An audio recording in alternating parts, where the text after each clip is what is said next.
गाजियाबाद के लोनी इलाके में जमीन विवाद ने एक परिवार की खुशियां छीन ली। आरोप है कि जमीन के झगड़े में न सिर्फ गोलियां चली बल्कि एक शख्स ने मजबूर होकर आत्महत्या तक कर ली। अब मृतक सुनील त्यागी की बेटी अपने पिता के लिए इंसाफ की मांग कर रही है। हाथों में दस्तावेज है, आंखों में आंसू और दिल में दर्द लेकर वो योगी सरकार से न्याय की गुहार लगा रही है। क्या है पूरा मामला, देखिए हमारी ये खास रिपोर्ट।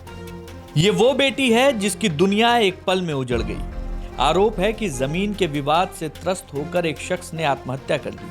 जिस जमीन को लेकर सालों से विवाद चल रहा था, वही जमीन अब एक परिवार के लिए दर्द और इंसाफ की लड़ाई की वजह बन गई है। मेरे पापा शाम को घर आते हैं। मैंने कहा पापा क्या हो गया? कह रहे बेटा मैं तुझे कुछ बताऊं? मैंने कहा हाँ पापा बोलो। उन्होंने कहा कि आज जो मैंने पहले केस जीत चुका था, आज वो उस चीज को लेके चले गए। मैंने कहा पापा बताओ क्या हुआ? उनके बेटा पहले तो मुझे उन्होंने ऐसी चीजें करी, उसके बाद उनके हौसले इतने बुलंद हो गए, गोली मार के भी उन्हें कुछ नहीं सजा मिली, कुछ नहीं हुआ। उसके बाद पापा ने मेरे से कहा कि वो मुझे वहां पे भी धमकी दे रहे थे। तेरे ताऊ जी ने पूछा था कि क्या हुआ, मैंने उन्हें कुछ नहीं बताया। उन्होंने मैं तुझे बता रहा हूँ, उन्होंने मेरे से बोला था कि अगर तू अब ज्यादा वो करेगा ना तो हम तुझे खत्म कर देंगे। उनके हौसले मतलब इतने बुलंद हो रहे हैं कि मेरे पापा के ऊपर आज खत्म होने के बाद भी वो मेरे पापा को कैरेक्टरलेस बता रहे हैं। अरे तुम्हारा क्या हक है मेरे बाप को कहने का? जिसकी बेटी बैठी है सामने, हाँ, तुम उसके बेटे को नहीं समझ रहे, उसके घर वालों को कुछ नहीं समझ रहे, क्यों? मृतक सुनील त्यागी की बेटी का आरोप है कि कई बार शिकायतों के बावजूद विवाद का समाधान नहीं हुआ। परिवार का कहना है कि अगर समय रहते कार्रवाई होती तो शायद आज उनके पिता जिंदा होते। अब बेटी मुख्यमंत्री योगी आदित्यनाथ से सीधे हस्तक्षेप की मांग कर रही है।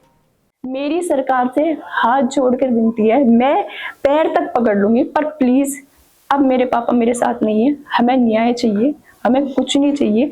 दोबारा चीजें करी जाए, दोबारा चीजें नाप करी जाए, सब कुछ हो।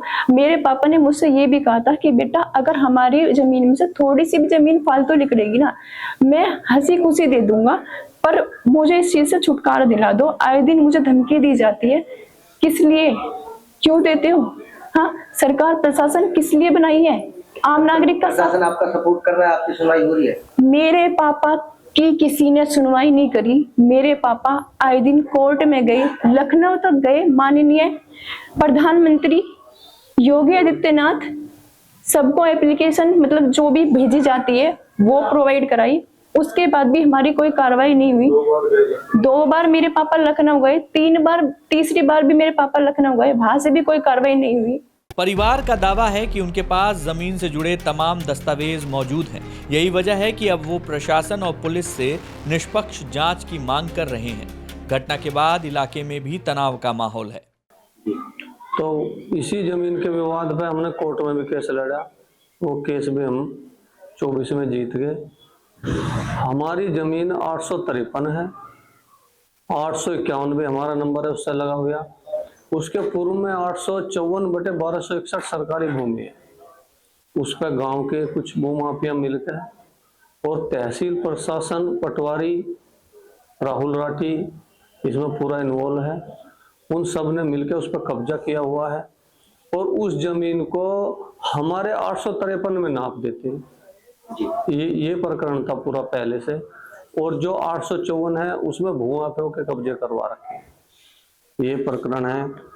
इसी सीरीज में 15/1/26 को एक गोलीकांड हुआ था, तो सबको पता है, उसमें FIR भी हो रही है। उसमें भी सही से हमारा पुलिस ने, प्रशासन ने कोई साथ नहीं दिया। इसलिए इन भूमाफियाओं के इतने हौसले बुलंद थे। ये हमारे चाचा को बार बार जान से मारने की धमकी देते थे, मुकदमा वापस लेने की धमकी देते थे। इससे वो डिप्रेशन में थे। इस मामले में दूसरे पक्ष से भी हमने बात की। उनका कहना है कि उनके परिजनों को जबरदस्ती फंसाने की साजिश रची गई और जिनकी मृत्यु हुई है वे हमेशा दूसरों को केस में फंसाने की बात करते थे। लेकिन इनका कहना यह है कि सब हमने किया। उसी वजह से, उसी रंजिश के कारण इन्होंने फिर से ये आत्महत्या का केस को हमसे जोड़ दिया कि हमारे दबाव में, हमारे प्रताड़ित करने से ये हुआ। लेकिन मैं नहीं मानता कि ऐसा कुछ हो सकता है।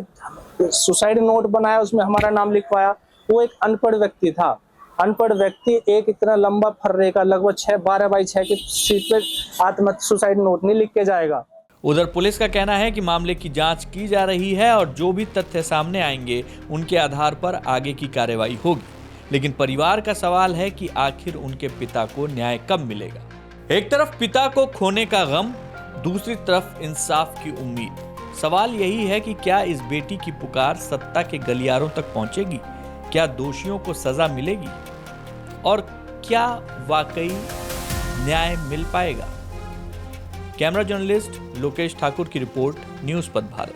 जमीन विवाद से जुड़ी इस आत्महत्या ने एक बार फिर कानून व्यवस्था और भूमि विवादों के निस्तारण पर सवाल खड़े कर दिए हैं। फिलहाल पीड़ित परिवार इंसाफ की आस लगाए बैठा है और सबकी निगाहें पुलिस जांच पर टिकी हैं।